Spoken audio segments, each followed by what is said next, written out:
There is a space where you are all you need, where you are all you want.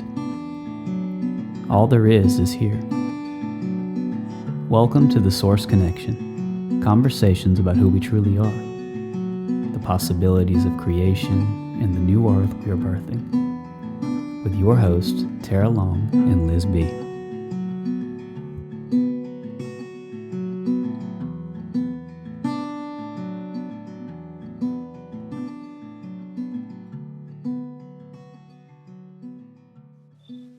Hi, friends. Thank you for being here. Welcome to another episode of The Source Connection.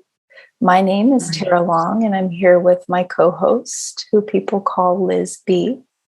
And we're going to just take a minute to relax together and be in the space of the mystery together. So do what feels good for you. You can sit or lie. You can close your eyes if that feels good. And bring awareness. Just bring awareness to this moment and to yourself. Feeling yourself in your body.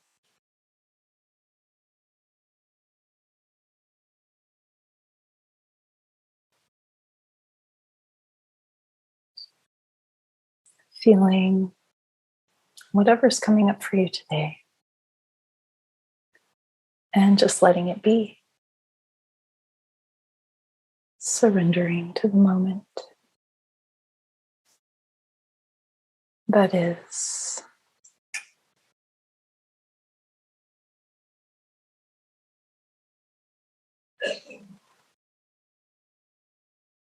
Just remembering that nothing is wrong in the moment.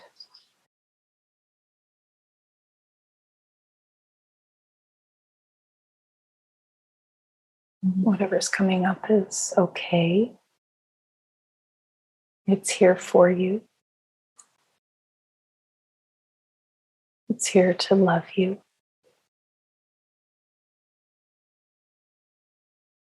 And hold you.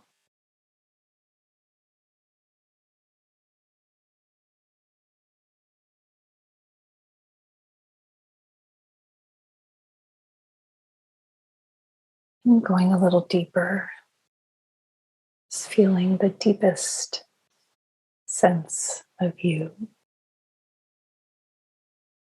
The deepest sense that you can feel in this moment, that you have access to. And the perfection that is here for you,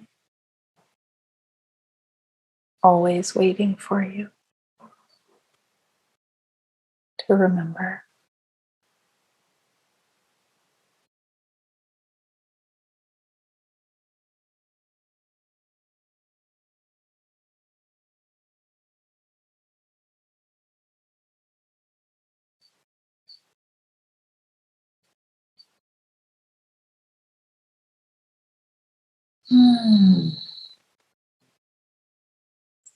Allowing yourself to breathe deeply.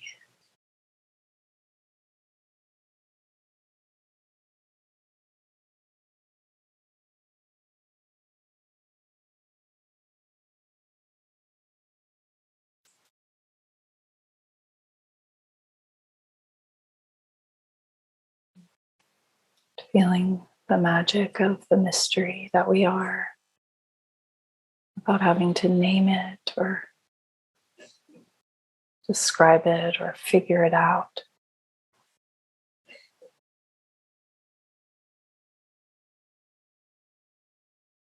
Surrendering to the mystery.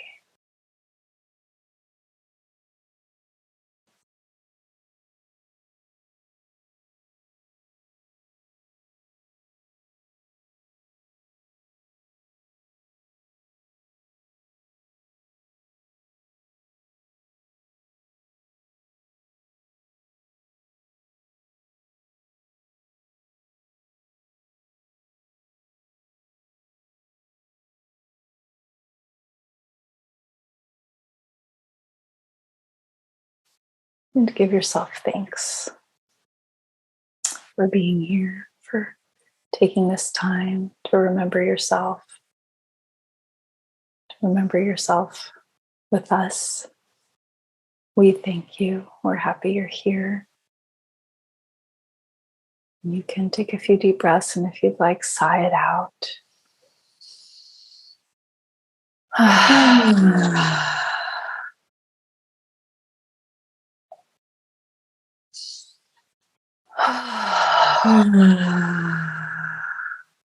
If you want, you can shake or move or flow, however the body wants to.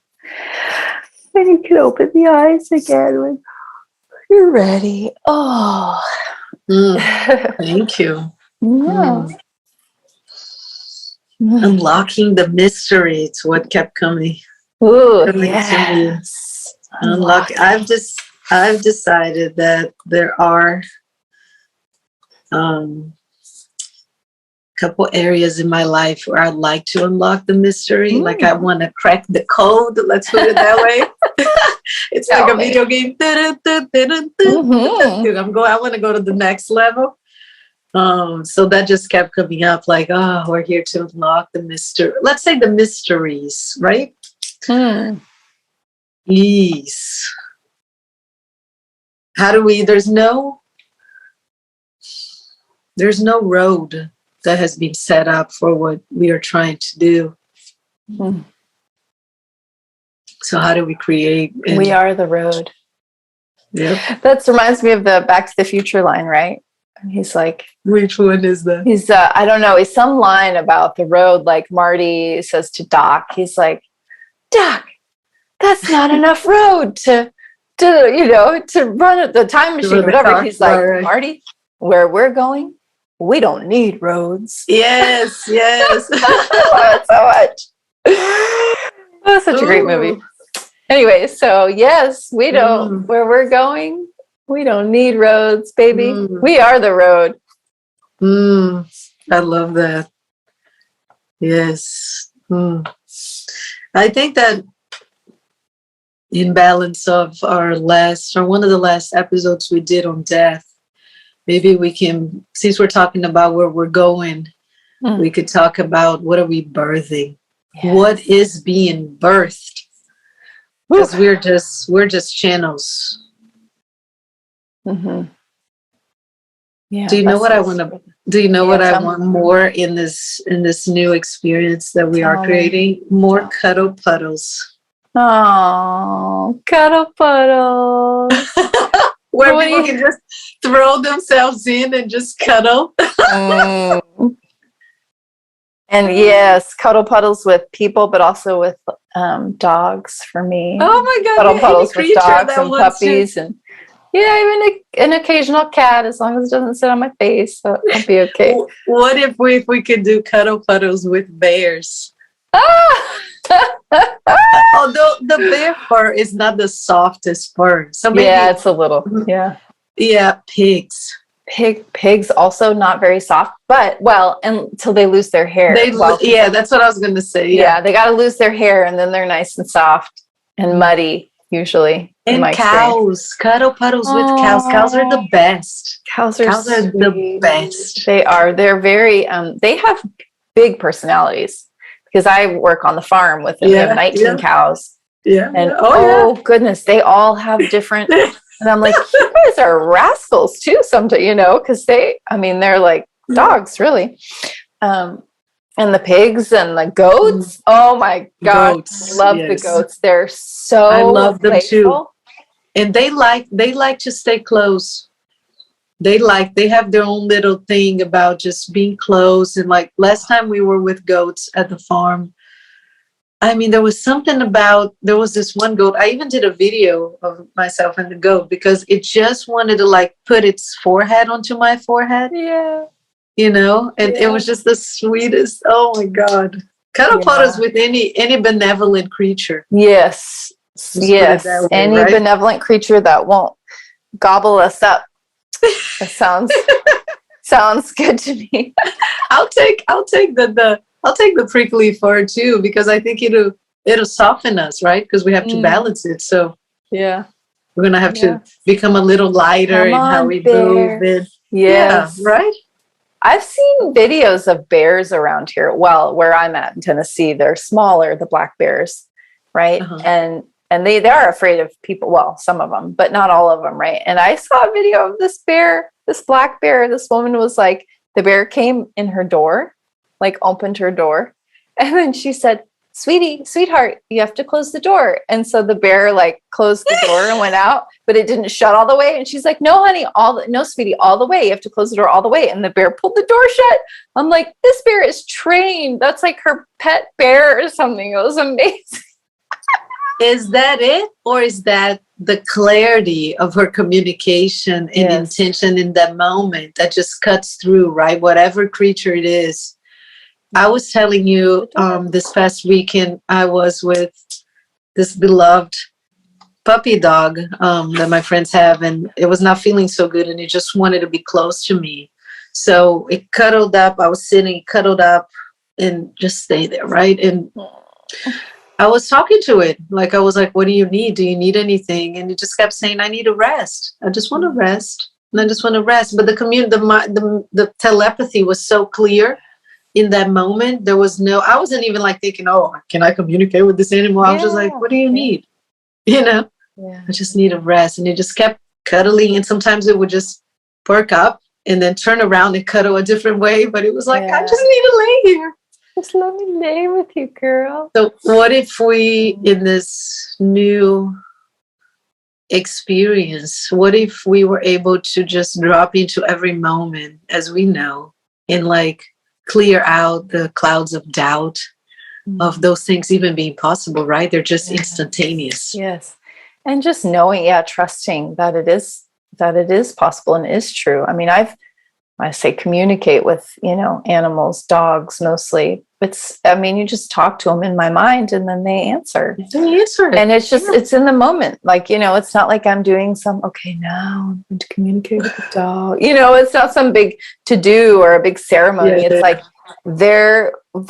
we are all part of the same mystery, frequency, whatever you want to call it, the gold frequency. We're all tuned into that, not just humans, but animals and the plant. I talk to trees. I've said this before, my God, all the time, and they talk back. Answer. Answer. I mean, I've asked questions, and they're so wise and deep and rooted and grounded, and it just it's a very soothing presence. I tell people I have tree friends. And I mean, in our group of friends, doesn't seem so far off. Right. But every now and again, it's like, what? What do you mean? Yes. Oh, you see on top of that hill, right? That you see that there's a tree. Yeah, that's my tree friend. I go talk to it. And it's just loving. And you should go give her a hug. Go. Okay. Every now and again. But for the most part, it's like, oh, cool. Yeah. Most people are like, yeah, in our circles, right?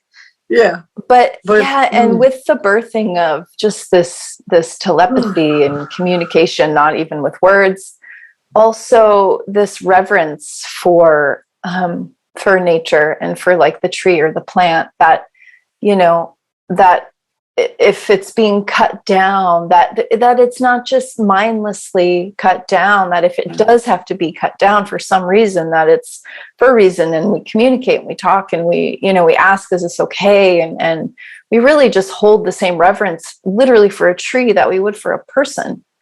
Killing a tree is not that different than, it's just, and I feel myself more and more, the more connected I become, the more painful it is for me to experience that happening, to see it, happening, when the destruction of just a piece of nature, or whatever it is. It's just like, oh, my heart, because I feel that that's me. And that's all of us. How do we feel that? How do we create that balance with having our needs met, of just our survival needs, and also the reverence for what is out there, and the symbiotic relationship of being able to give and receive, right? And Yeah. that constant change that we all go through our lives, like the giving and the receiving, the giving and the receiving, the sacrifice of life for nurturing our body temples or our spaces, and then also giving back to that source of connecting it all and just everything. It's such a beautiful exploration to go into. Yeah. And even when we go into a new space, you know, whether it be a house, a building, or a piece of land, you know, to communicate with that space, you know, is this the right place for me, for us? Is it symbiotic? You know, that give and that take, will it be serving for everybody here? Right. You know, instead of just saying, oh, I want that, and that's going to be mine and I'm going to do it. You know, like that balance, right? Not just saying, oh no, we won't live on the land. No, of course, that's here for all of us. Right. The balance of that. But yeah. How do we experience that, and how do we move through that? And it's going to be different for everybody, because I mean, we have basic needs and intrinsic needs. And I think that the more we connect at that level, the material needs, they don't hold the same weight. Mm-hmm. And there is a different relationship with things versus with beings, whatever that is like. And there's a deep reverence for the beingness of another creature, as you're saying, tree, whatever, a lake, the ocean. Water, it's its own organism. It's alive. Yes. Everything is alive, and it has wisdom. It has in it, I mean, the stories and the everything. Consciousness. Yeah, it has its own consciousness. We just had Veda on, you know, talking about the consciousness of water. I mean, there's so much that we don't know and never will, but we can learn, you know, we can interact and engage in a new way, and not just taking what we want, you know, being really intentional with it. That's already been birthing for a long time, and will continue to. And I think in pockets, and people who have been choosing more alternative lifestyles and living in different constructs and relationships and all of that, which is exciting to think that we're now going to this big restructuring of things that were so foundational and so ingrained in us, and we finally can shed it and be like, I don't need to carry that anymore. Like let's give it, which brings space for newness and possibilities, and how much we've also pinched off from the possibilities by being so uptight and just not giving space for new things. I was teaching on Saturday, I was teaching yoga, and what was coming through for me, we were doing a set for this part right here, our crown, right? And you think about the head, and you're thinking about ideas and creativity, and almost like a portal that connects the divine to this material world, which is still divine. And what kept coming through is like, how do we make space that we're not so attached to our own thoughts and our own ideas and our own ways of being, that new things can be birthed through our thoughts and ways of being and all of that, right? Because if we just, this is who I am, this is how I do it, that's great, but that's at the personality level for the most part, right? And that's just one layer surface of who you are. Yeah, and that balance again of which is what we talked about so much over the past few years, of the whole spiritual notions of not identifying with anything, right, and not filling up our vessel with the things we think we know, so that we have the space for that, and yet holding from a place of knowingness what is true and what is right for us, right? That like line that we have for ourselves, that's like that's not right, but that's different, because that, to me, that doesn't feel like I'm full of that and that's who I am. And it's, you know, right. it feels like it allows more freedom in a way within me when I know what my boundaries and what my limits are in that way of what I'm saying no to. So yeah, it's a balance, but then it's not like if someone says, well, actually that feels good for me. And that, okay. Then I'm able to, when I'm not full up with it, then I'm able to accept and allow for someone else's experience that is the opposite or completely different. Yeah. When I'm listening to what you're saying right now, I hear space because the knowing is so connected. It doesn't take a lot of space. Yeah. It's very precise and very simple. Yeah. And to me, a good question to ask myself is this life affirming? Yeah. This is life giving? And then go from there. Yeah. And it's just simple. When you're able to connect to that and you go, yeah, no. Right. And we're redefining. Yeah. I mean, if we look with just a very open mind and open heart to how we've been structured societally, it really just works for a few people. And I say works in quotes because it works with whatever the definition of that means in this construct. Yeah. Because most people are still sick, depressed, anxious, like disconnected from themselves, numbed, right? And so who is this working for? Yeah. And we have a very immature financial system, and emotional system of guidance and connectivity, and that reflects in how people are able to relate to one another, right? We're very immature. And I'm generalizing, like, of course, in the scope here, and then to ask oneself again, right? Does this affirm the way I would like to live my life, or lead my life? Does this support it? Yeah. Or does it not? Yeah. Yeah, and you can feel it in your body too. Is it expansive? Does it feel like it gives me more space and freedom? Or less? Yeah. Another way, does it open me or do I contract? Yeah. Tense up. Yeah. And just continue to explore that. And then that contemplation, you start remembering what it's like to feel free and spacious and connected and resourceful. Yeah, because the source that we tap is infinite. Yes. So there isn't lack. Yeah. Or limitation, because the possibilities are endless. Yeah. And what's right for you may not be endless, but you will, from the place of unlimitedness, limitlessness, you will find what is right for you. Yeah, right? Exactly. Yeah.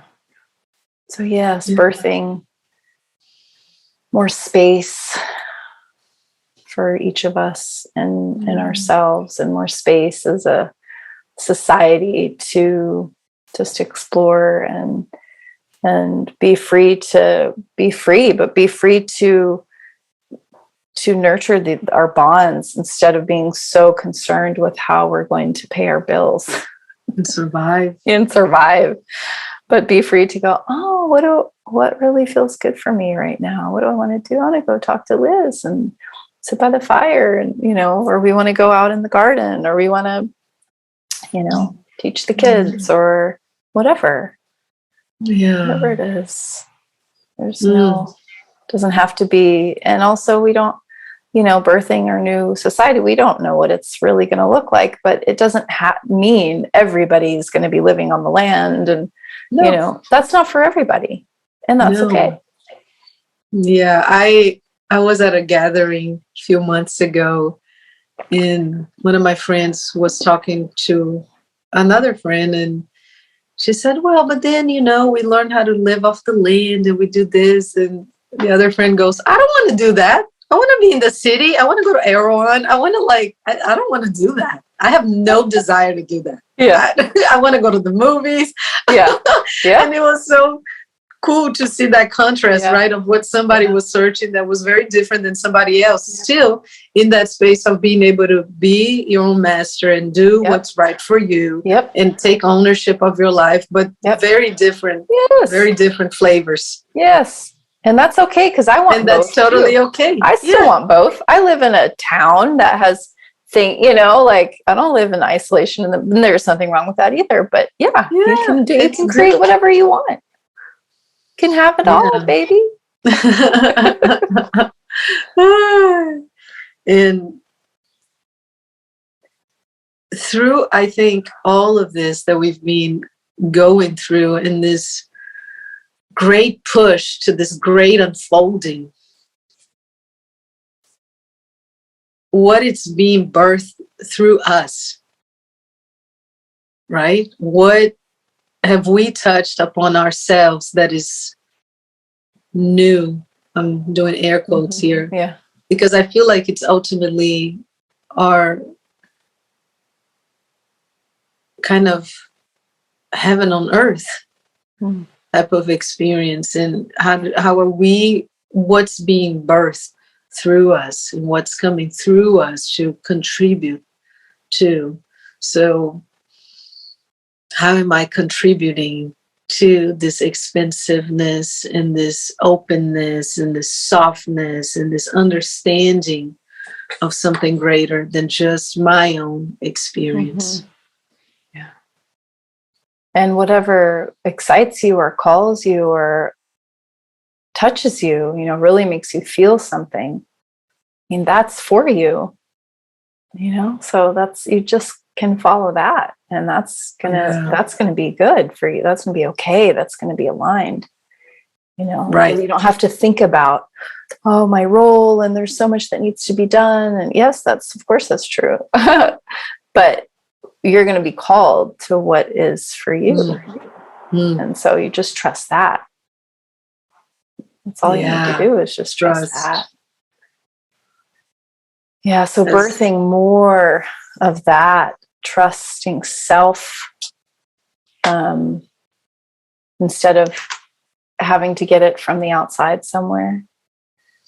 Right. I mean, there can be a confirmation from the outside. You're thinking or feeling something that resonates, and then someone says something or you hear, and it's a confirmation, but it doesn't have to come from the outside. It can come from you. Like, you are enough. And here we are touching upon again the idea of,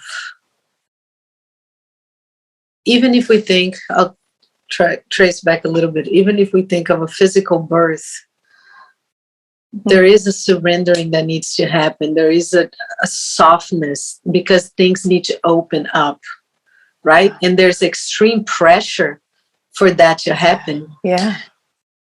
And when I feel into that, I'm thinking inner resourcefulness, trust, softening, and an ultimate self-governance, because there's no way from anybody outside to tell you exactly what's happening within you and with your own movements through that process. And so it may be a beautiful metaphor to consider of just, this has been done before, and it knows.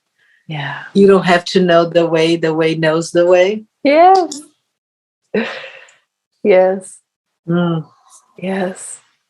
And it'll appear. It will just appear, it'll just the next, like that Indiana Jones movie when he went from one cliff or whatever to the next, and he had to trust in this bridge or whatever was just, and sure enough, he stepped and it was there, and he stepped again and it was there, and he stepped again. It's just, it's all around us. It's so beautiful to trust that.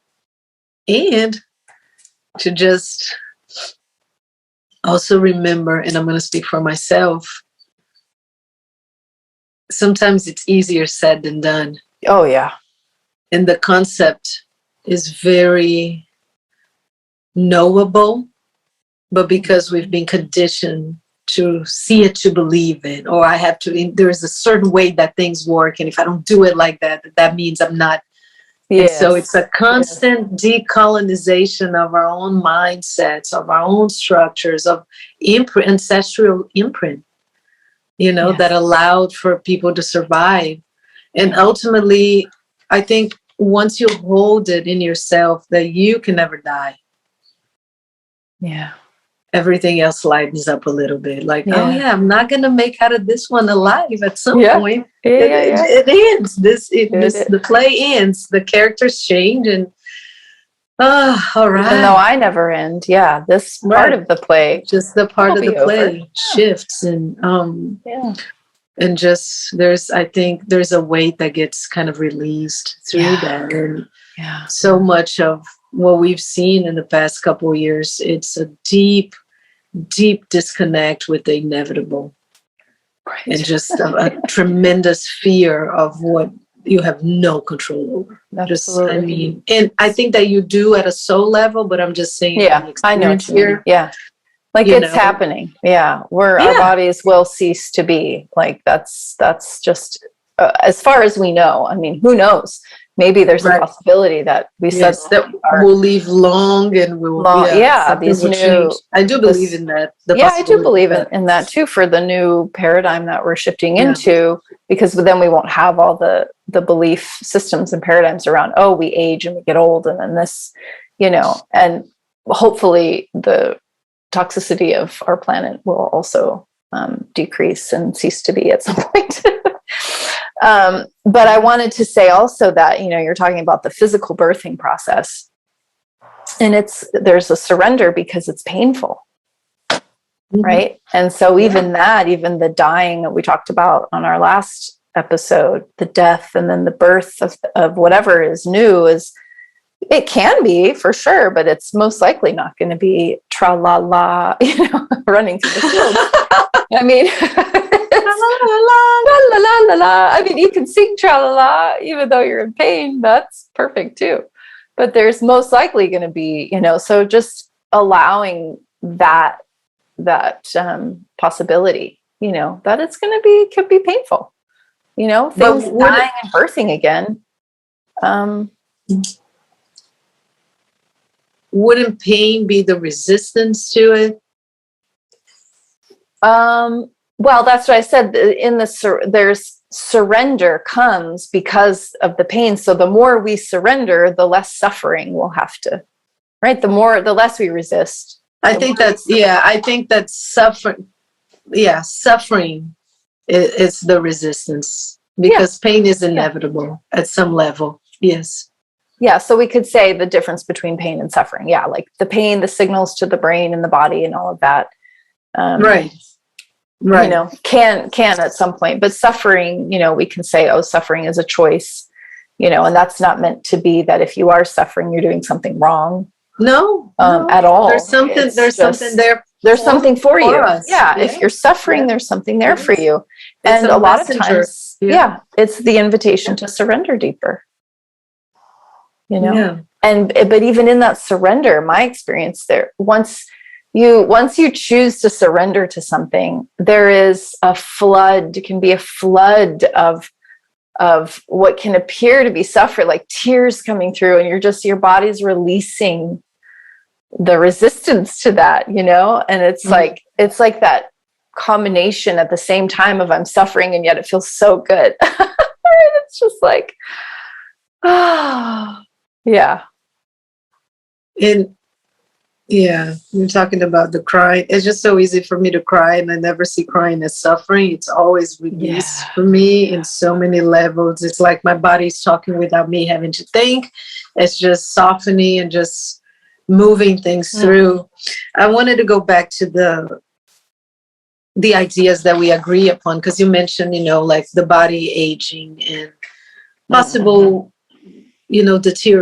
deterioration of the physical bodies and all of that. And I often have considered myself, if aging is like just a nocebo effect, like we've collectively agreed that this is how things go, and that's what we do, because I feel like in my personal experience is quite the opposite. So the more my numbers grow, the younger I feel and I look. And so how is that possible? Why is that a thing? And, as I'm about to turn a birthday, I'm already like thinking of this year and what I want to accomplish with my physical body and my resilience and my ability, like my physical ability. I'm excited to like go through like a process of just strengthening the body in a way that I haven't focused on before, because I mean, I do yoga every day, I exercise, but I'm like, I want to break something. I want to break through something, and I want to see the next level of my capacity, right? How much more can I hold or do with this body and be playful with it? Like almost like a retirement plan. The more I age, and then maybe I can, pick out my grandkids and all the babies that are going to continue to be birthed. And as my body changes and all of that, it's like, I want to be able to, attain certain things, and I want to be able to go down and come up, and like simple things, but what if all of that, it was just an agreement? And so it's something that I tell my daughter often: you don't have to believe everything your mind says. So we also don't have to believe everything that we've agreed upon. Yeah. Like if somebody said, well, that's just how it is it really? Yeah. Is it? I always say that when people say, well, aging this is just what happens. And I'm like, oh, yeah. Okay. Is it really what just happens? Yeah. What else is possible? So how many excuses also, right? Is that meme that says, well, this runs in my family, and the thing says, no, bitch, the problem is no one runs in your family. And I just think that's so funny, because it's funny. Again, and then we go back to like the victim mentality, right? I'm just a victim of my genetics. I'm a victim of my lineage. I'm a victim of society, and I'm a victim of that. And I think that one of the biggest things that we're doing is remembering that we're not victims of anything. Yeah. Yeah, we get to choose. And we can still have certain, physical things going on in our body, and accept that, and not beat ourselves up for maybe a limitation we might currently have, or this or that. It's the balance of not being like, I'm pushing, I'm doing, or it's that knowing. It's just that, it's just, what is it for me? What is right for me? It doesn't have to be, I don't have to, because I'm the same. I feel younger and better than I did 20 years ago. Yeah. What is that? That's just my choice. I would never go back to my 20s. Oh God, no. Oh, God, no. Doesn't mean I don't still have health challenges, because I do, however, or dis-ease. Oh my God. We've been talking about, we were just, both of us, and I went through like, oof. Oh yeah. I'm still going through very like deep clearing of so much, and my physical body is going through such a process where for weeks sometimes I'd get up, and I told you that I couldn't move and I couldn't walk better. I felt like I was literally what we think of like 100-year-old person, that it has all these things in it, in his or her bodies, and you can barely like move and function and all of that, and softening through those moments where there is something that's, I believe, being cleared out and being brought to more awareness. And there's a message that's coming through. How do I listen to this moment? How do I stop? Which is hard for me to do at times. I just had to, because I had no other option. And being in those moments and not looking for a quick fix, because we can speed up the healing process, right? Because it's sometimes just the time and the unfolding, just like nature takes its time. Yeah. There's a perfect time for everything. Yeah. And so with that as well, and to have compassion toward ourselves and forgive ourselves, and just in the gratitude for knowing that the physical body, the energetic bodies, the mental bodies, just all of that is really always trying to come back to that homeostasis, that balance. And so how much we've been, made believe that it's wrong. that those processes are wrong, and we have to fight it. You have to put your gloves on. Even the idea of the immune system, it's like this army of things that are just ready to like, right. And you're like, wait a minute, is that really true? Is that true? Yes, I question that all the time. Is that true? Is that true? Well, and then we have that whole conversation that I would love to have someone on to talk about. It's the whole, germ theory versus whatever else is possible. It brings us to that, and birthing those new possibilities of like, well, I was talking to, at a potluck yesterday, I was talking to a physician, and we were talking a little bit about this, about germ theory and viruses and, well, whatever. And we were just saying, well, maybe it's this and maybe it's this. And then we're like, actually, we don't need to know any of that. We don't actually have to know to live and survive. That is not something we need to go, oh, I've got this figured out, guys. We can just respond to whatever's happening to us in the moment, right? Oh, look, my body is upgrading. It's detoxing. It's clearing out. It's purging. It's whatever. It needs this. I am going to do that. I am going to rest. I am going to whatever XYZ. And you can, of course, have other, health professionals if you'd like to help you on that journey. That's what we're all here for. But we don't have to argue about it. We don't have to know what it is. We can just go, oh, cool. I don't have to subscribe to a story about what's happening in my body and think that someone else knows better than I do. And what if, like, even the concepts of germs, viruses, terrain, and all of that, what if we got to choose what relation we want to be in with the world? Because to me, that was so clear about 2020. It was, wow, you really get to choose, because my experience, it's completely different than that person's experience. The terror that they are experiencing, it's not in my field at all. And because of that, the unfolding of the rational mind through that, and the possibilities that opened up because of that, of things that you go, wow, never thought about that before. How does that feel? And so to me, ultimately, it's like, what is our choice and our choosing in this relating, right? Yep, it could be that, this, whatever thing, and this, but how do we relate to that? It's ultimately, I think, the answer to what's going to be our experience. Yeah. Yeah. It all could. And some people, I think that some people feel like they do need to know because they may be more invested in trying to help other people free themselves, which is noble in and on itself, right? And so, because some people may operate more from here and they need to understand from here. And I think that's also something in this new paradigm, that it's more of an integral body connection. It's not just in the mind. It's right here in the heart space. There's a gut feeling to things. And so you connect all of those aspects to where the mind knows where to soften and the mind knows when to take charge, right? The gut will give a strong signal of something being off when it's like, well, just feel it out. And so it's that dance moment to moment. Yeah. And if the mind wants to, or feels like it needs to know something, just questioning, where is that coming from? Like, is that true that it needs to know this? Or is it just, because then I think it'll give me a certain outcome. And again, there's nothing wrong with the people now who are like, yeah, guys, it's this. And it's because it's shifting us, it's shifting our thinking and making us question things. Right. And we get to do that. We get to choose, like we've been saying, we get to choose what we believe, how we engage with a disease in the body, and all of that. So. I think that mind pursuit opens up the possibilities. I'm an explorer of that.